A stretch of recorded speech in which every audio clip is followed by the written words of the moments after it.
when the Ashes are next played in 2027. The venues for the men's games are at Edgbaston, Southampton, Trent Bridge, the Oval and Lords. Now, the Mayor of West Yorkshire and the Mayor of Greater Manchester, Andy Burnham, have today written an open letter to the ECB Chairman Richard Thompson expressing their disappointment.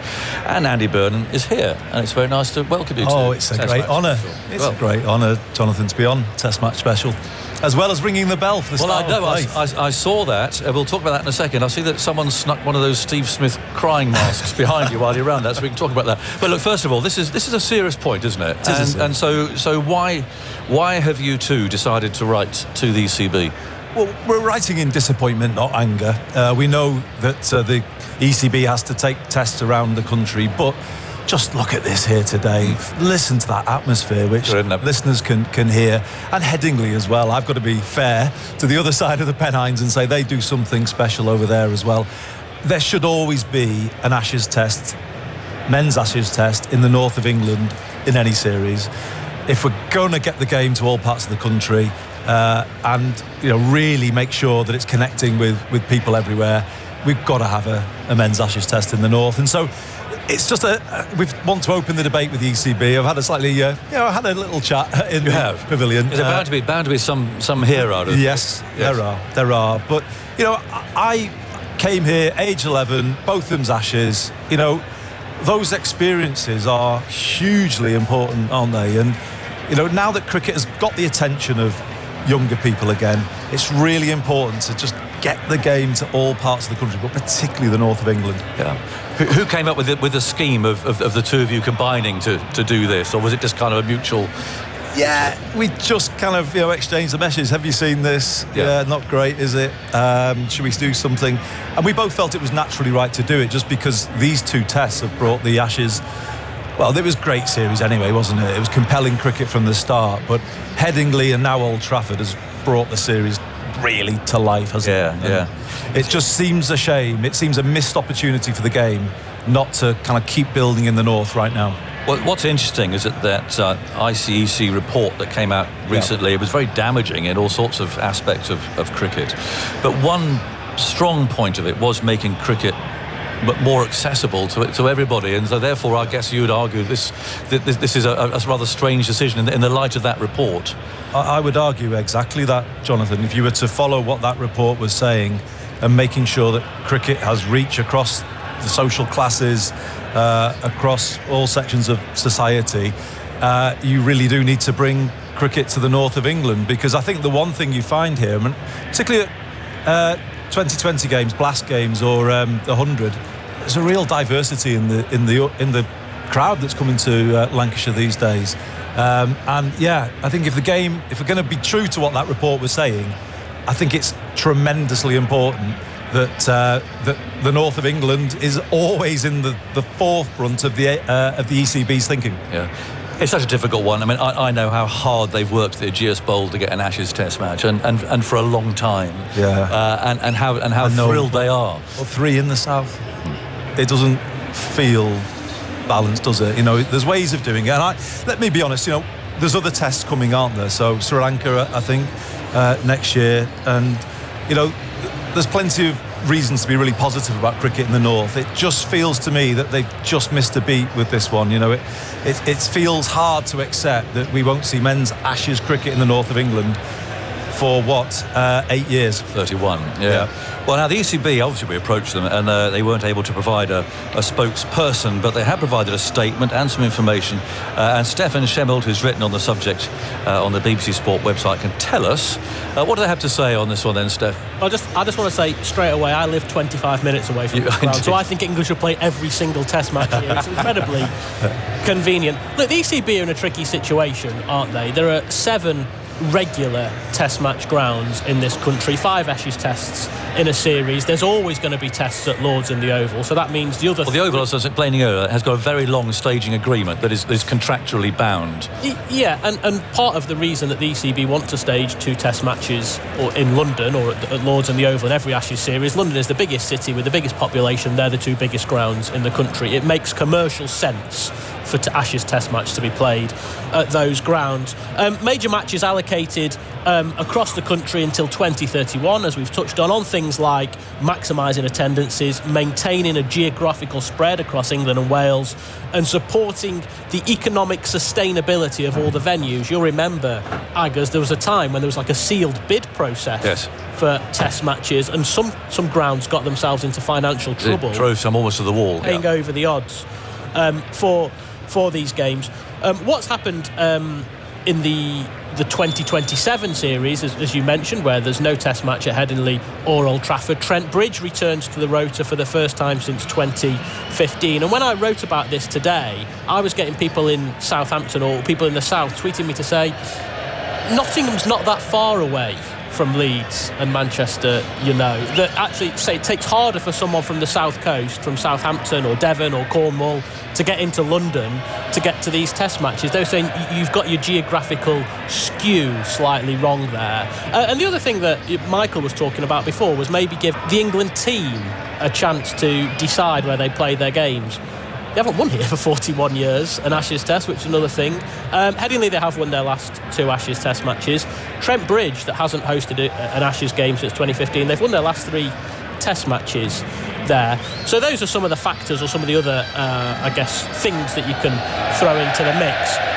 The other thing to say, obviously, is that there is an Ashes test in the north in 2027. The women's Ashes test match is at Headingley, and there'll also be another test match at this ground. England will be playing here against some opponents yet to be determined. It's a very rigorous process, isn't it? The way they do allocate these grounds, they just pull them out of a hat. Exactly, and one of the reasons that it's done over such a long period of time is to give these grounds stability in their planning. They know about their financial income.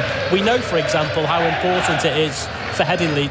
The Yorkshire financial situation is quite well known at the moment, and so a test match at Headingley is so important to Yorkshire, as it is to all of these counties, because they don't just set themselves up to be making their money from cricket. They set themselves up as events venues and all sorts of ways to have revenue streams coming in. So it's not just as simple as saying we have to give everyone a turn of hosting these games. There's lots of different factors that go into it. So do you think Andy, that you're going to persuade the ECB? I mean, is it as simple as that? I hope so. I just hope they come out and listen to this crowd right now, and that I think is persuasive. I hear everything that's just been said, by the way, and I think there's a lot of things in those arguments that I wouldn't disagree with, but I just feel, cricket kind of went through a few wilderness years, really. Up here it did anyway, where it kind of lost people, but it's kind of got people's attention again. And I would just say, OK, there's always got to be 2 tests in London. I mean, some here would even say, well, why? But anyway, let's just say there has to be. Let's have another principle that there must always be a test in the Midlands, always a test in the North. It doesn't mean that Headingley and Old Trafford get one every year at the same time, nor that Edgbaston and Trent Bridge always get one. At least there's one in the Midlands, one in the North. Then we know the game is reaching all parts of the country. And I would say reach right now, given the report from Cindy Butts, if we're going to be serious about what that report is saying, you have to then take some decisions that might put that above some of the commercial considerations. As usual, listeners have been on who have Janet Hopper, disappointed. 3 tests in South East England, 3 out of 5. She wants a London test match dropped and play a Northern Ashes test match. Barry Stoffel, hi TMS, with regards to ground allocation for the Ashes, I can't wait for the show to rock up at the Aegeus Bowl. My local ground at about time too. So there you go. Good luck. Yeah, I understand. I know, of course. You can't please everyone, can you? What was this place like when you played here? Oh, do you know, I've just seen Sir Clive Lloyd. I've been in the pavilion today, and I just took the time to say to him, a true hero of mine, because I came here in the 70s as a young member. I was a young member. My dad, my mum, my brothers, we came to those John Player games, as they were back in those days, Gillette Cup games, and I absorbed it all. My dad used to use this as a form of childcare, because he used to work in Manchester. He'd drop us off in the summer holidays at 9 o'clock and pick us up at 5, and we'd be watching Second 11 and you name it, Jonathan. We loved this place. We spent so much time here, and the atmosphere in those days was kind of like it is now, really. I was here in 81, and I do remember that Ashes series. That Botham innings. Yeah, it was another rain-affected game, but I just heard the conversation you had with Michael Vaughan. So the Mayor will be sending up the cloud-busting planes tomorrow morning. Well, I wasn't going to mention the weather. Maybe that's one thing in the ECB's mind about game allocation. But we're doing okay, aren't we? The weather is better than I think people thought it was going to be. It wouldn't have been like this. I mean, I used to come as a kid here too. I saw you play. It was my side. I saw you play, yeah. Did you? I did. You played for Leicestershire. I did. Yeah, I remember watching you. As I say, I watched everything. I played here, Jonathan. Now, I know people will think, oh, here we go, politicians going to come out. Oh, yeah. But I did. I had the great honour of playing here 3 times. So I got to the fringes of the Lancashire schoolboys when Michael Atherton was the feck, as we all knew him at the time. So he was kind of your almost contemporary, was he? He was a couple of years older than me, Michael. I think 2 years older. But even then, he was known as future England captain. Yes. Everyone used to talk about him as such. And I got nowhere near Michael's stand. I was a decent bowler. I took a few wickets. I had one seamer? Afternoon here. Spinner? A seamer, yeah. Right. Yeah. I thought a politician might be a spinner, but there you go. Yeah. No, I was a seam bowler, and loved my kind of league club cricket. Played for Atherton Cricket Club in the Lee area. Which league was that? That was the Bolton Association, right. And we had an interleague competition here, 1986, where I was in the league team, and the Bolton Association won here on this ground and on this hallowed turf. So, no, it's very much, people may associate me more with football, but I was of the era where it was religious. It was, here's your Everton season ticket, and here's your Lancashire season ticket, right. And you're both, and we do both, and that's how it was. Was that Lancashire team going back to that time? I mean, they were a brilliant one-day team in particular. My goodness, they were led by David Lloyd and Clive Lloyd and Frank Hayes and Farouk Engineer and all these people. Yeah. Peter Lever was my hero, who might just have been a bit before you. But John was just an outstanding fielder, is what I remember. Yeah. John was. I think he was man of the match for his fielding once in a Gillette Cup final. I think he got a duck and fielded well, and Peter May gave him man of the match or something. Well, he would have deserved it, John, because brilliant. But then I remember going into the 80s. Obviously the Graham Fowler, Neil Fairbrother, Paul Allott era. And so I've just been sitting behind Neil today, and great days actually. I have such fond memories. And it's just, I'm sitting in this new facility, and it's a great view, Jonathan, isn't it, when you look around this ground now? It's been filled in over the years, hasn't it? And there's a sort of completeness to it. It's interesting, though, to go back to your argument for a moment. I mean, do you remember when Old Trafford missed out on Test cricket and Cardiff came in? I do. And it did give Old Trafford a bit of a kick in the pants, actually. It did. There was none of this development, and they went away hurt, and somewhat chastened, and came up with this scheme. Yeah. And so sometimes from that disappointment, you can get a positive. I guess is what I'm saying. Absolutely. And I think they did need it at the time. They were a bit stuck in their ways. And we used to have the men's pavilion and the ladies' pavilion, and it was all a bit old school. But yeah, they've done a good job. They've rebuilt it well. It was an unforgiving pitch to bowl on, wasn't it? Yes, I mean, you'll know this better than me. Even the other way around. I bowled and it was the other way around, and I remember pounding in one afternoon and got nothing out. I was explaining to Andy Zoltzman the other day about when we walked out of here when the sun was going low. Yeah.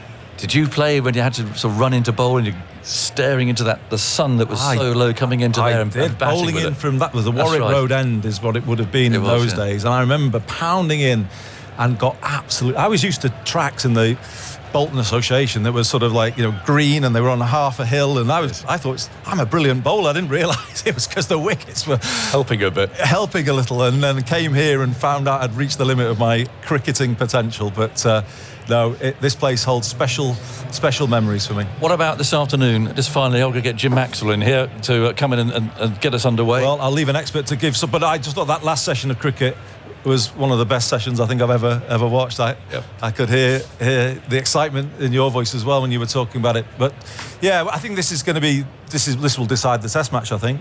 Wouldn't you not think so? I think so. 2 or 3 wickets minimum. Fingers crossed for your Manchester weather tomorrow. And it's been very nice to meet you. Those planes fired up. Yeah. We shall follow your business with the ECB with interest. Thank you. Thank you very much. Thanks for coming to join us.